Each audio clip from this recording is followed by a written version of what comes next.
நம்மளோட சேனலில் என்னோட பிரேக்ஃபாஸ்ட் ரெசிபி, அதாவது ஒரு சூப்பரான ஒரு சாலட் ரெசிபி தான் பார்க்க போகிறோம். அதை எப்படி பண்ணலாம் அப்படின்றது பார்க்கலாம். ரொம்ப சிம்பிள் தான். ஒரு பவுல் எடுத்துக்கோங்க. பவுல் எடுத்துகிட்டு ஃபஸ்ட்டு வந்து குக்கும்பர் கட் பண்ணி எடுத்துக்கலாம். குக்கும்பர் வந்து பீல் பண்ணி எடுத்துக்கலாம், பீல் பண்ணாமல் எடுத்துக்கலாம். எனக்கு பீல் பண்ணாதான் பிடிக்கும். ஸோ நான் பீல் பண்ணி குட்டி குட்டியாக கட் பண்ணி அதை வந்து ஆட் பண்ணிக்கிறேன். அதுக்கப்புறமா வந்துட்டு ஆனியன், அதை வந்து சின்ன சின்னதாக சாப் பண்ணிவிட்டு அதையும் ஆட் பண்ணிக்கலாம். ஆட் பண்ணிவிட்டு தக்காளி, நான் வந்து பெங்களூர் தக்காளி எடுத்திருக்கேன். ஸோ அதனால் இப்போ ஒரு பெங்களூர் தக்காளியே வந்து நல்லா கட் பண்ணிவிட்டு அதையும் இது கூட ஆட் பண்ணிக்கலாம். ஆட் பண்ணிவிட்டு அதுக்கப்புறமா ஒரு கேரட்டை வந்து நல்லா துருவி அதை ஆட் பண்ணிக்கிறேன். நீ கட் பண்ணாலும் கட் பண்ணிக்கலாம், எனக்கு துருவினா தான் பிடிக்கும். அதனால் நல்லா துருவி நான் இது கூட வந்து ஆட் பண்ணிக்கிறேன். நீங்கள் வந்து பீட்ரூட் கூட இது கூட ஆட் பண்ணிக்கலாம், உங்களோட விருப்பம் தான். அதுக்கப்புறமா வந்து நிலக்கடலை, பச்சை நிலக்கடலை கடையில் கிடைக்கும்ல, அதை வாங்கி நைட்டே நல்லா ஊற வச்சுட்டு அதுக்கப்புறம் அதை நல்லா வேக வச்சு இது கூட நம்ம ஆட் பண்ணிக்கலாம்.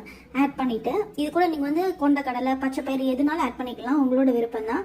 அப்புறமா கொஞ்சம் கொத்தமல்லி தழை, இது குட்டி குட்டியாக நறுக்கி இதை கூட ஆட் பண்ணிக்கலாம். தேவையான அளவு உப்பு அதையும் ஆட் பண்ணிவிட்டு அதுக்கப்புறமா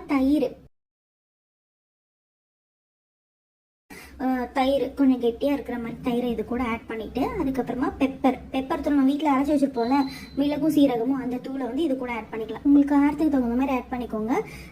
ரொம்ப நல்லாயிருக்கும். நீங்கள் தயிருக்கு பதில் லெமன் ஜூஸ் கூட ஆட் பண்ணிக்கலாம். எனக்கு தயிர் தான் பிடிக்கும், அதனால் நான் தயிர் ஆட் பண்ணிக்கிறேன். இது கூட வந்துட்டு பெப்பரும் சீரகமும் அரைச்சி அந்த தூளை வந்து இது கூட ஆட் பண்ணிவிட்டு நல்லா மிக்ஸ் பண்ணி எடுத்து சாப்பிட்டிங்கன்னா அவ்வளோ அட்டகாசமாக இருக்கும். சூப்பரான ஒரு நல்ல ஹெல்த்தியான ஒரு பிரேக்ஃபாஸ்ட் உங்களுக்கு. தேங்க்யூ.